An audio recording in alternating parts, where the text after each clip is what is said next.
Okay, so tell us a story about your first encounter with hip-hop. My brothers. My brothers surrounded me with hip-hop. I remember them always going to concerts, and I was so jealous because they're a little older than me, so they actually went to Eazy-E, and I just can't even, imagine. It's crazy. Yeah, I remember hearing De La Soul, Digital Underground. I love them, I really did.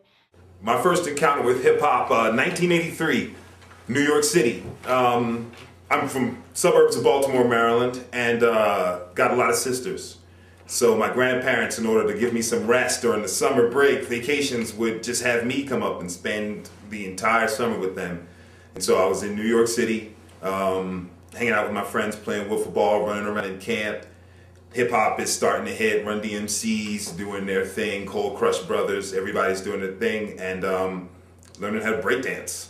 Learning, just listening to it, watching block parties start instantly. I remember begging one dude to borrow his boombox so I can listen to a tape of the Fat Boys.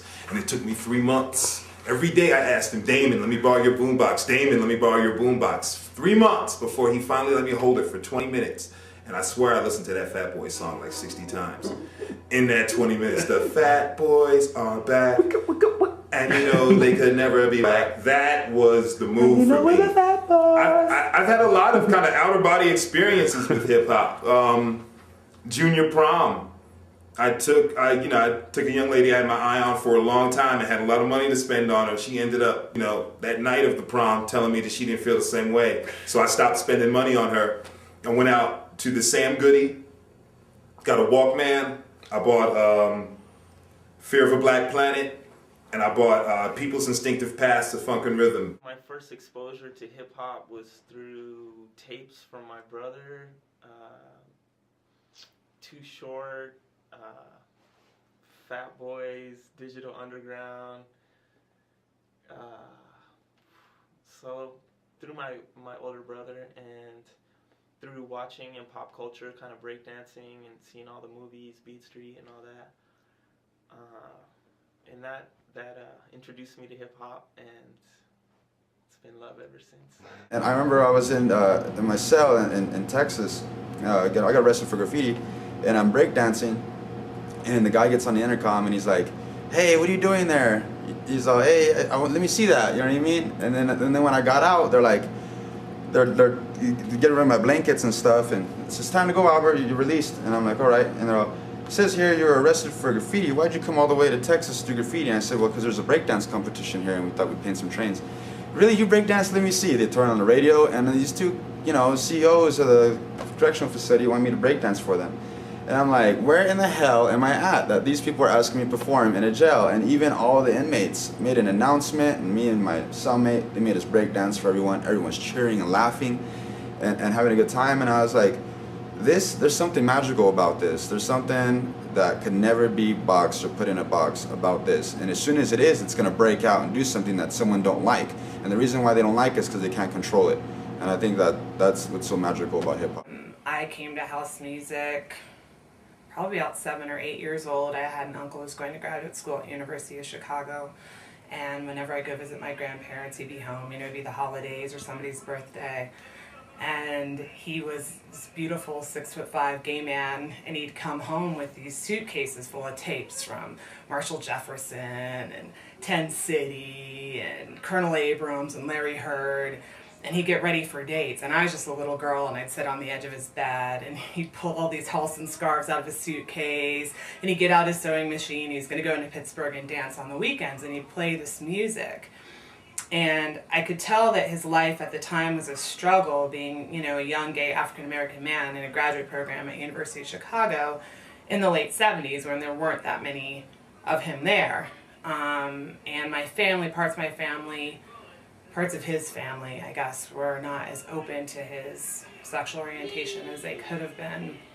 So sitting there watching him get ready, you could tell his whole week was around Saturday night. And he'd meet his friends, and nobody really understood it, but I would see him transform into a different person through this music. And it was black music based in church rhythms and sounds and vocals and all of that. But whenever he played it, it just became something else. It became liberating and free, and it became okay. The first memory that I have of hip hop was when I was like in elementary school, and my older brother had like Eazy-E or Ice Cube blaring from his room, and he was like 6 years older than I was. So I remember thinking, well, if he likes that type of music, I like that type of music too, because I looked up to him. And it just kind of was just always present through him, and seeing videos and seeing how the culture affected him in the style that he was wearing at school and yada yada. But my first like real experience, I think, with hip hop was probably when I was just starting to beatbox, and I was in a studio, and the guys that were in the studio with me asked me, you know, what do you call yourself? I had just gotten done freestyling, and I was in the booth, and I couldn't hear them, so I pulled my headphone off and I said, say what?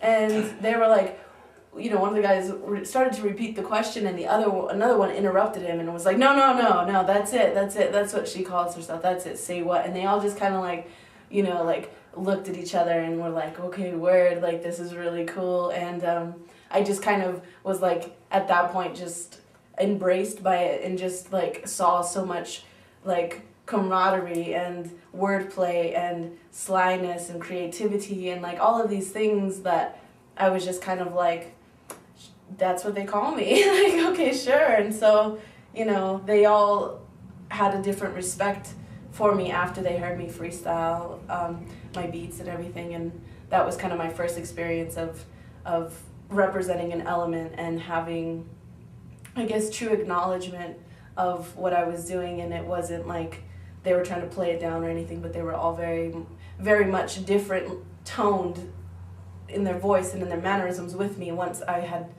finished beatboxing, and it gave me like a newfound sense of self.